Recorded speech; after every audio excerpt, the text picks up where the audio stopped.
কিছু মৌলিক বিষয়ে দ্রুত ঐক্যমতে পৌঁছানো গেলে জুলাইয়ের মধ্যে জাতীয় সনদ দেওয়া সম্ভব হবে জানালেন আলী রিয়াজ। এনবিআরের আন্দোলনকে সরকার বিরোধী আন্দোলনের রূপ দেওয়ার ষড়যন্ত্র ছিল বললেন জ্বালানি উপদেষ্টা।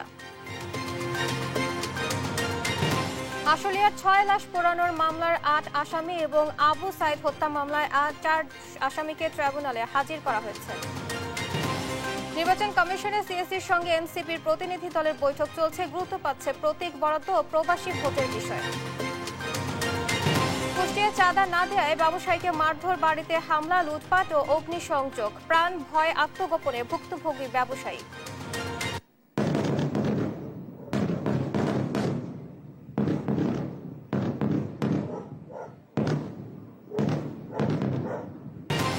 ভেস্তে গেল গাজার যুদ্ধবিরতির আলোচনা, হামলা জোরদার, নিহত আরো শতাধিক, যুদ্ধ বন্ধের দাবিতে উত্তাল তেল আবিব।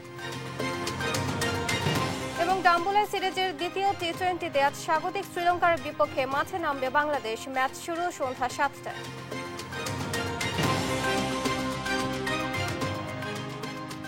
দেখছিলেন শিরোনাম সংবাদ, দুপুরের সঙ্গে আছি আমি আয়েশা বুবলি। এবার বিস্তারিত। কিছু মৌলিক বিষয়ে ঐক্যমত্যে পৌঁছানো গেলে জুলাইয়ের মধ্যে জাতীয় সনদ দেওয়া সম্ভব হবে বলে জানিয়েছেন জাতীয় ঐক্যমত্য কমিশনের সহ-সভাপতি আলী রিয়াজ। রোববার জাতীয় ঐক্যমত্য কমিশনের সঙ্গে রাজনৈতিক দলগুলোর বৈঠকের আগে এসব কথা বলেন তিনি। আলী রিয়াজ বলেন, দেশের ভবিষ্যৎ পথরেখা তৈরিতে রাজনৈতিক দলগুলোর আন্তরিকতা স্পষ্ট।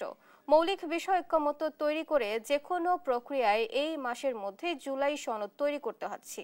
চলতি সপ্তাহে আলোচনা দ্রুততার সঙ্গে অগ্রসর হবে বলেও প্রত্যাশা করেন তিনি। দ্রুত সময়ে জাতীয় সনদের দিকে পৌঁছানোর প্রচেষ্টায় রাজনৈতিক দলগুলোর আন্তরিকতার জন্য ধন্যবাদ জানান। আমাদের কিছু মৌলিক বিষয়ে ঐক্যমত্য প্রতিষ্ঠার মধ্য দিয়ে দ্রুততার সঙ্গে এই একটি জাতীয় সনদে উপনীত হতে হবে। সেটার লক্ষ্য আমাদের 30শে জুলাইয়ের মধ্যে যে কোনো প্রক্রিয়ায়, বড়জোর আমরা 31 তারিখ পর্যন্ত যেতে পারি। আমরা চেষ্টা করছি জুলাই মাসের মধ্যে যেভাবেই হোক এই জায়গায় একটা যৌক্তিক জায়গায় আসা। রাজধানীর ফরেন সার্ভিস একাডেমিতে আছেন সহকর্মী সাইফুল রিপন, সেখান থেকে সরাসরি যুক্ত হচ্ছেন তিনি। সাইফুল, আজকের সংলাপের ব্যাপারে বিস্তারিত আমাদের জানাবেন। বুবলি, আজকে দ্বিতীয় ধাপের দ্বাদশ বৈঠক অনুষ্ঠিত হচ্ছে এবং আজকের এই বৈঠকে পূর্বের যে অমীমাংসিত বিষয়গুলো সেই বিষয়গুলো নিয়ে আবার আলোচনায় আসবে এবং সেই আলোচ্য সূচি অনুযায়ী আজকের শুরুতে যেই বিষয়টি নিয়ে আলোচনা করার কথা রয়েছে, যে জরুরি অবস্থা ঘোষণা নিয়ে যে অসম্পূর্ণ আলোচনা সেটি হওয়ার কথা রয়েছে। পাশাপাশি তত্ত্বাবধায়ক সরকার ব্যবস্থা এবং প্রধান বিচারপতি নিয়োগ নিয়ে যেই আলোচনা অসম্পূর্ণ রয়েছে সেই অসম্পূর্ণ আলোচনাগুলো আজকে সম্পন্ন করার চেষ্টা করা হবে। ইতিমধ্যেই কিন্তু সূচনা বক্তব্যে এই জাতীয় ঐক্যমত্য কমিশনের সহসভাপতি অধ্যাপক আলী রিয়াজ কিন্তু একটি কথা বলেছেন, যে এই জুলাই মাসের মধ্যে দ্রুততম সময়ে ঐক্যমত্য করে জুলাই সনদ তৈরি করার বিষয়ে সর্বোচ্চ চেষ্টা করা হচ্ছে এবং রাজনৈতিক দলগুলোর পক্ষ থেকে যে সহযোগিতা করা হচ্ছে তার জন্য কিন্তু তিনি ধন্যবাদ জানিয়েছেন। এবং তিনি যেটি বলেছেন যে এই প্রক্রিয়াটি যত দেরি হবে অন্যান্য নির্বাচন সহ অন্যান্য প্রক্রিয়াগুলো বিলম্বিত হবে এবং সেই বিষয়টি আসলে কারো কাছে কাঙ্ক্ষিত নয়, এমনটি কিন্তু তিনি জানিয়েছেন। এবং আজকের বৈঠকের মধ্য দিয়ে এর আগে তত্ত্বাবধায়ক সরকার ব্যবস্থা কেমন হবে, কতদিনের জন্য হবে এবং তত্ত্বাবধায়ক সরকারের প্রধান কিভাবে নিয়োগ হবে, এই বিষয়গুলো নিয়ে কিন্তু আলোচনা চললেও বিভিন্ন ইস্যুতে দলগুলো নিজেদের দলীয় ফোরামে আলোচনার জন্য কিন্তু জাতীয় ঐক্যমত্য কমিশনের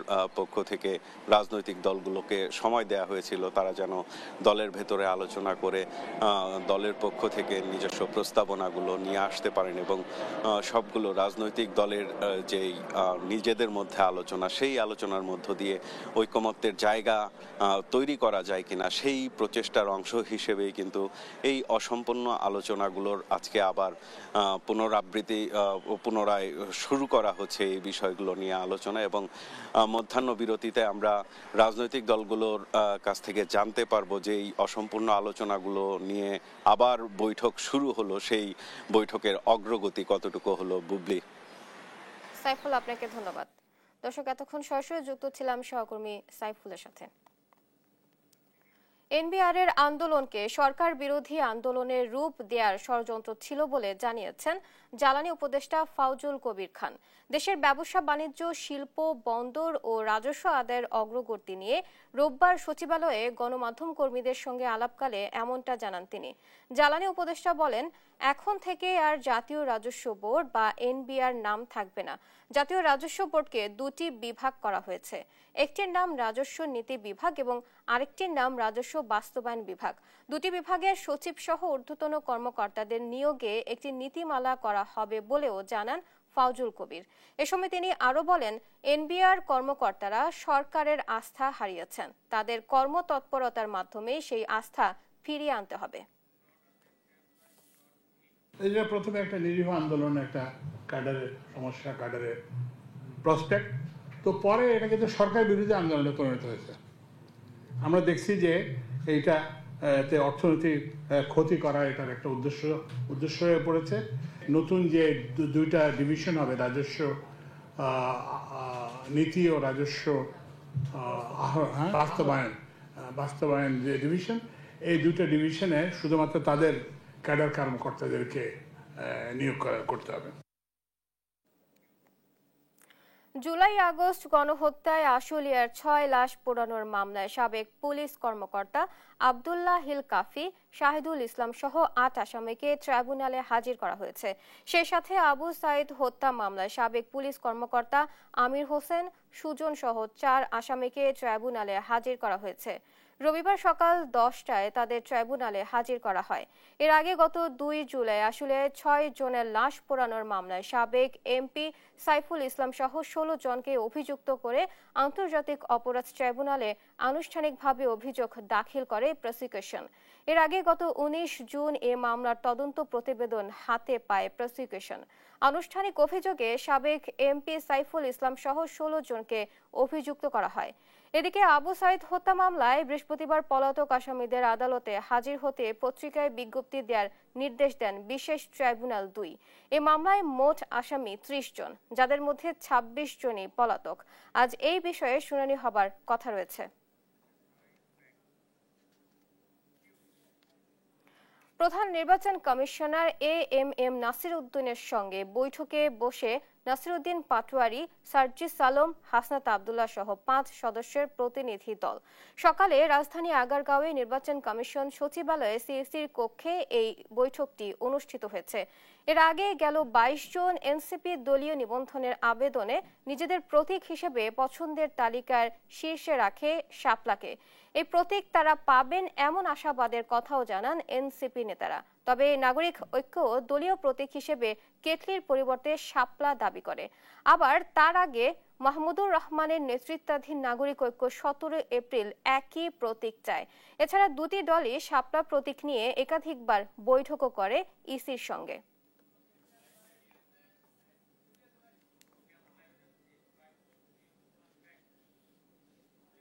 রাজধানীর আগারগাঁও নির্বাচন কমিশনে আছেন সহকর্মী শিউলি রায়। আমরা সরাসরি চলে যাচ্ছি তার কাছে।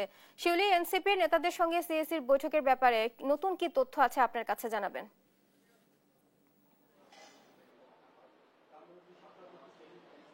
জি, যেমনটি বুবলি আপনি বলেছেন, ঠিক সকাল 11টার দিকে কিন্তু হচ্ছে এনসিপির 5 প্রতিনিধি সদস্য কিন্তু এখানে সিএসির কক্ষে কিন্তু হচ্ছে গিয়ে বৈঠক শুরু করেন এবং এই বৈঠকে কিন্তু হচ্ছে আপনার এনসিপির যে প্রতিনিধি দল এসেছে তার মধ্যে হচ্ছে গিয়ে আপনার নাসিরউদ্দিন পাটোয়ারি, সার্জিস আলম এবং হচ্ছে হাসনাত আব্দুল্লাহ সহ পাঁচ প্রতিনিধি দল কিন্তু এখানে আসেন এবং মূলত হচ্ছে গিয়ে গত সপ্তাহে বুধবার কিন্তু হচ্ছে নির্বাচন কমিশন থেকে একটি গেজেট প্রকাশ করা হয় ভোটের মার্কার তালিকার, এবং সেখানে কিন্তু আসলে শাপলা ও দোয়েলকে কিন্তু হচ্ছে তারা অন্তর্ভুক্ত করেনি। তো হচ্ছে কি এর আগে কিন্তু হচ্ছে আপনার 22 জুন হচ্ছে তারা দল নিবন্ধনের যে হচ্ছে লাস্ট তারিখ, সেই দিন তারা হচ্ছে নিবন্ধন করতে আসে, দলটির আবেদন করতে আসে, এবং সেই আবেদনে কিন্তু তারা আসলে 3টি মার্কাকে হচ্ছে কি তালিকায় রেখে কিন্তু তারা এই আবেদনটি করে, এবং এই 3টি মার্কার মধ্যে প্রথম তাদের যে অগ্রাধিকার ছিল সেই অগ্রাধিকারের প্রথম লিস্টেই ছিল শাপলা, এবং শাপলা, কলম এবং মোবাইল, এই 3টি মার্কাকে তারা রেখে আবেদন করে। এবং সেই যেদিন আবেদন করেছে সেদিনই কিন্তু তারা আসলে সিএসির সাথে কিন্তু 1 ঘন্টার একটি বৈঠক করে, এবং এই বৈঠক পরে কিন্তু গণমাধ্যম কর্মীদের সাথে তারা যে প্রেস ব্রিফিং করে সেখানে কিন্তু তারা আশাবাদ ব্যক্ত করেন যে তারা আসলে শাপলা প্রতীকটি হচ্ছে গিয়ে পাবেন। তো এছাড়াও হচ্ছে গিয়ে আমরা কিন্তু দেখতে পাই তারা যে জেলায় জেলায় হচ্ছে প্রচারণা করেছে, তারা কিন্তু আসলে শাপলা হাতে নিয়েই তারা হচ্ছে এনসিপি নেতারা কিন্তু হচ্ছে তারা প্রচারণা করেছে। তো এই প্রচারণার পরে গেল সপ্তাহে হচ্ছে হঠাৎ করে নির্বাচন কমিশন থেকে যে সিদ্ধান্তটি আসে, সেই সিদ্ধান্তটিতে বলা হয় যে ইসির নীতিগত যে সিদ্ধান্ত, সেই সিদ্ধান্ততে আসলে হচ্ছে জাতীয় ফুল শাপলা এবং জাতীয় পাখি দোয়েল, এই দুইটাকে কিন্তু তারা আসলে অন্তর্ভুক্ত করতে পারে না, এবং অন্তর্ভুক্ত করেনি। তো হচ্ছে গিয়ে তাদের যে তফসিলভুক্ত হয় প্রতীকের, সেই প্রতীকের তফসিলভুক্ততে তারা হচ্ছে কি এবার দলীয় এবং স্বতন্ত্র প্রার্থী হচ্ছে গিয়ে বিবেচনা করে তারা 69টি হচ্ছে গিয়ে মার্কা তারা হচ্ছে গিয়ে বৃদ্ধি করে, এবং সেটাই দাঁড়ায় হচ্ছে গিয়ে 115টি মার্কা। এবং এই পর্যন্ত কিন্তু আসলে নতুন দল নিবন্ধনের ক্ষেত্রে এবং আগামী জাতীয় সংসদ নির্বাচনের ক্ষেত্রে কিন্তু তারা আসলে 115টি মার্কা তারা হচ্ছে কি এই পর্যন্ত তফসিলভুক্ত করেছে। তো আসলে বৈঠকে শাপলা হচ্ছে গিয়ে আসলে তারা প্রতীক পাবে কি পাবে না, বা আসলে তাদের দলীয় যে কার্যক্রম আরো অনেক যে আবেদন করেছে সেই ব্যাপারগুলো নিয়ে আসলে আলোচনা হতে পারে। তো আসলে বৈঠক পরে কিন্তু আমরা জানতে পারবো যে আসলে কি তাদের সিদ্ধান্ত এবং সিএসসি হচ্ছে সাথে তাদের কি বৈঠক হয়েছে। বুবলি। শিউলি, আপনাকে ধন্যবাদ। দর্শক, এনসিপি নেতাদের সঙ্গে সিএসসির বৈঠকের ব্যাপারে বিস্তারিত জানাচ্ছিলেন সহকর্মী শিউলি। দেশ গড়তে জুলাই পদযাত্রার মাসব্যাপী কর্মসূচির অংশ হিসেবে 13তম দিনে পিরোজপুরে হবে এনসিপির পদযাত্রা ও পথসভা। রোববার সকালে জেলার সিও অফিস চত্বর থেকে পদযাত্রা শুরু হয়ে শহরের শহীদ মিনারে গিয়ে সমাবেশের মাধ্যমে শেষ হবে। পদযাত্রায় অংশ নিতে গতকাল রাতেই পিরোজপুরে এসেছে এনসিপির শীর্ষ নেতা নাহিদ ইসলাম সহ কেন্দ্রীয় 40 জন নেতা। পথসভায় বক্তব্য রাখবেন এনসিপির আহ্বায়ক নাহিদ ইসলাম, সদস্য সচিব আখতার হোসেন, দক্ষিণ অঞ্চলের সমন্বয়কারী হাসনাত আব্দুল্লাহ সহ কেন্দ্রীয় নেতৃবৃন্দ। এখানকার যারা হচ্ছে জুলাইয়ের যোদ্ধা আছেন এবং জুলাইয়ের শহীদ পরিবার আছেন এবং এখানকার যারা হচ্ছে স্থানীয় সংগঠক যারা আছেন তাদের সাথে বসবেন এবং শুভেচ্ছা বিনিময় করবেন। এরপরে আমাদের মূল প্রোগ্রাম হচ্ছে এখানকার পদযাত্রা এবং সংক্ষিপ্ত সমাবেশ অনুষ্ঠিত হবে। জুলাই আন্দোলনে যারা আহত এবং নিহত হয়েছে তাদের বিচার যাতে নিশ্চিত হয় সেই বিষয়ে মূলত আজকে নেতৃবৃন্দ পিরোজপুরবাসীকে মেসেজ দিবেন। জুলাই পদযাত্রার অংশ হিসেবে আজ পিরোজপুরে পথসভা করছে জাতীয় নাগরিক পার্টি এনসিপি। আরো জানাতে সরাসরি যুক্ত হচ্ছেন সহকর্মী জালিস মাহমুদ। জালিস, পথসভা ঘিরে নেতাকর্মীদের উপস্থিতি কেমন দেখছেন জানাবেন।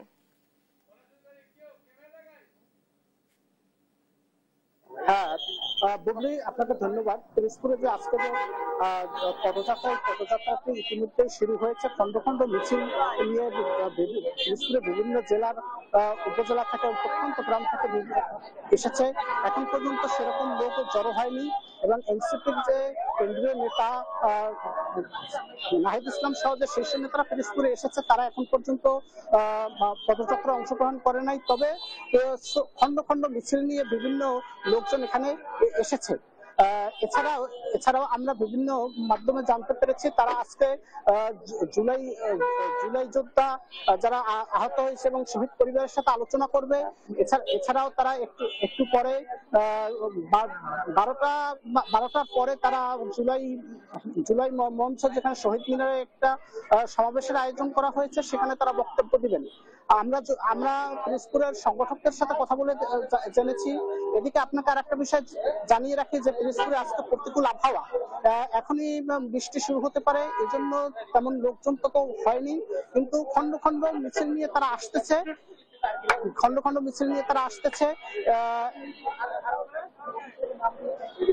এটাই ছিল পিরোজপুর থেকে সর্বশেষ এনসিপির পদযাত্রার খবর। জালিস, আপনাকে ধন্যবাদ। ককটেল মেরে কিংবা বোমাবাজি করে জাতীয়তাবাদী দল বিএনপিকে দমন করা যাবে না বলে মন্তব্য করেছেন বিএনপির জ্যেষ্ঠ যুগ্ম মহাসচিব রুহুল কবির রিজভী। দলের নামে যারা সন্ত্রাস করবে, চাঁদাবাজি, দখলবাজি করবে, তাদের প্রতি দল একেবারে জিরো টলারেন্স নীতি গ্রহণ করে যাচ্ছে বলেও জানান তিনি। শনিবার রাতে নয়াপল্টনে বিএনপির কেন্দ্রীয় কার্যালয়ের সামনের সড়কে ককটেল বিস্ফোরণের পর সংবাদ সম্মেলনে তিনি এই কথা বলেন। আরো জানাচ্ছেন সহকর্মী এনআই নাহিদ। শনিবার রাতে রাজধানীর নয়াপল্টনে বিএনপির কেন্দ্রীয় কার্যালয়ের সামনের সড়কে ককটেল বিস্ফোরণ হয়। পরে এ ঘটনায় রাতে জরুরি সংবাদ সম্মেলন করেন দলটির জ্যেষ্ঠ যুগ্ম মহাসচিব রুহুল কবির রিজভী। গণতান্ত্রিক পরিবেশ কেমন হওয়া দরকার, এমন ঘটনা প্রকাশ্যে না ঘটায় কারো নাম নেওয়া হচ্ছে না উল্লেখ করে তিনি বলেন, তবে এটা বের করার দায়িত্ব অন্তর্বর্তী সরকারের। এমনকি পরিবেশ নষ্ট করার ক্ষেত্রে যদি রাষ্ট্র জড়িত থাকে তাহলে তার পরিণাম ভালো হবে না বলেও হুঁশিয়ারি দেন তিনি। প্রকাশ্যে যেহেতু দেখিনি, এটিকে প্রকাশ করার দায়িত্ব সরকারের। যদি কাউকে আশকারা দেওয়া হয় বা রাষ্ট্রের ভেতর থেকে যদি চক্র, নানাবিধ দুষ্ট চক্র, যদি গণতন্ত্রের যে সম্ভাবনা, আমরা যে গণতন্ত্রের যে ভোরের প্রত্যাশা করছি, যাতে বিনষ্ট না হয়, সেই দিকটি খেয়াল রাখার জন্য অন্তর্বর্তীকালীন সরকারকে অনুরোধ করব।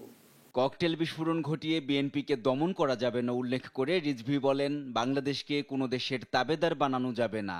সকাল সন্ধ্যা গোয়েন্দা পুলিশ দাঁড়িয়ে থেকে এই কার্যালয়ে নেতাকর্মী ঢোকা এবং বেরোনের পথে কতজনকে অন্যায়ভাবে, অবৈধভাবে গ্রেফতার করা হয়েছে, তারপরেও যখন দমন করা যায়নি বিএনপিকে, তো সুতরাং এই বিএনপিকে 2-3টা বোমা মেরে দমন করতে পারবেন না। পরে ককটেল বিস্ফোরণের ঘটনায় বিএনপির সিনিয়র যুগ্ম মহাসচিব রুহুল কবির রিজভী সহ অন্যান্য নেতাকর্মীরা একটি বিক্ষোভ মিছিল বের করে।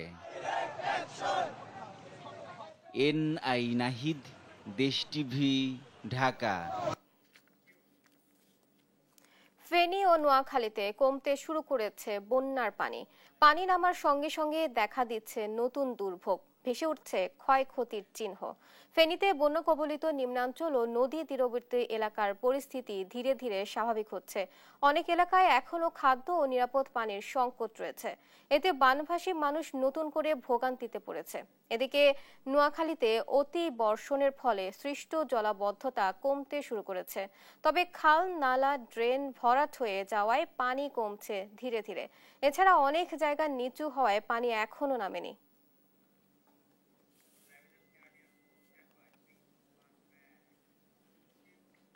আরো জানাতে ফেনী থেকে সরাসরি যুক্ত হচ্ছেন সহকর্মী তোফায়েল আহমেদ নিলয়। নিলয়, আশ্রয় কেন্দ্রগুলোতে এখনো কত মানুষ আছেন আমাদের জানাবেন। হ্যাঁ, আশ্রয় কেন্দ্রের কথা যদি বলি, আমরা দেখেছি গতকাল সকাল থেকে আশ্রয় কেন্দ্রগুলো থেকে মানুষ তাদের নিজ গৃহে যাচ্ছে, কারণ তাদের নিজ গৃহের যে পানি ছিল সেগুলো নেমেছে। সেখানে গিয়ে তারা তাদের বাড়িঘর পরিষ্কার পরিচ্ছন্নতায় তারা গতকালও ব্যস্ত সময় পার করেছে। আমরা আজকেও দেখেছি বিভিন্ন আশ্রয় কেন্দ্র থেকে তারা তাদের বাড়িতে যাচ্ছে। তবে তাদের বাড়িগুলোর যে করুণ চিত্র, সেটি কিন্তু তারা কাউকে বলে বোঝাতে পারছে না। এখন যে এইসব চিত্রগুলো প্রতি বছরই তাদের পড়তে হয় বলে তারা অভিযোগ করছে। আমি এই মুহূর্তে রয়েছি ফেনী সদরের কালীদহ ইউনিয়নের 5 নম্বর ওয়ার্ডের ভালুকিয়াতে। আমার পিছনে সামনে দেখতে পাচ্ছেন যে এখনো সড়কগুলোতে রয়েছে পানি। এখানকার মানুষের যে দুর্ভোগ সেটি কিন্তু এখনো রয়েছে। তবে যতই দিন যাচ্ছে ততই মানুষের দুর্ভোগ কিন্তু বাড়ছে বলে এখানকার মানুষ মনে করছে। আমরা দেখেছি ফেনী ফুলগাজী পরশুরামের যে বন্যা সৃষ্টি হয়েছিল সে বন্যার পানিগুলো ইতিমধ্যে ফেনী সদর, ছাগলাইয়া এবং দাগনভূঞা উপজেলার কিছু কিছু এলাকায় পানি রয়েছে। এই পানিগুলো যদিও নামার কথা গতকালই, কিন্তু এই পানিগুলো নামার ধীর গতি রয়েছে বলে এখানকার মানুষ মনে করছে যে বিভিন্ন যে নদ নদীগুলো রয়েছে সেগুলো কিন্তু বিভিন্ন জায়গায় প্রতিবন্ধকতা রয়েছে, মানুষ দখল করে ফেলেছে, যার ফলে কিন্তু এই নদীর পানি প্রবাহ সেটি ঠিক নেই বলে এখানকার মানুষ মনে করছে।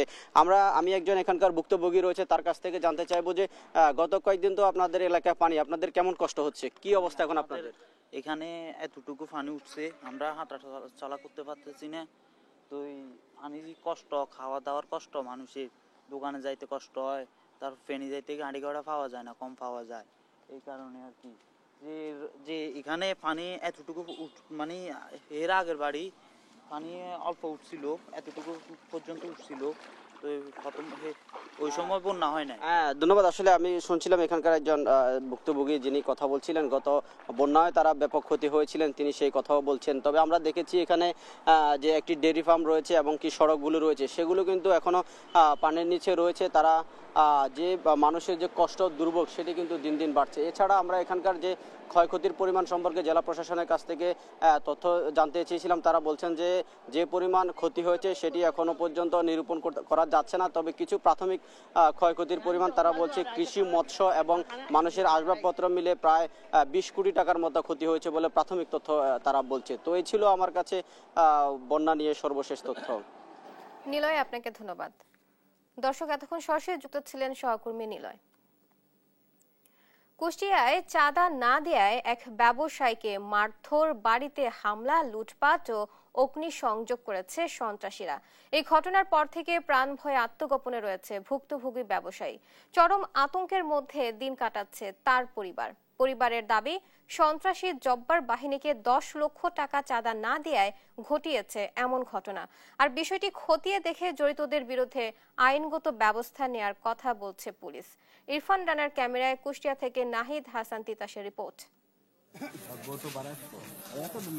গত শুক্রবার রাতে চাঁদা না দেওয়ায় কুষ্টিয়ার দৌলতপুর এলাকার গাড়ি ব্যবসায়ী সানজিদ রানাকে মারধর করে সন্ত্রাসী জব্বার ও তার বাহিনীর সদস্যরা। পরে হামলা চালানো হয় ব্যবসায়ী সানজিদের বাড়িতে।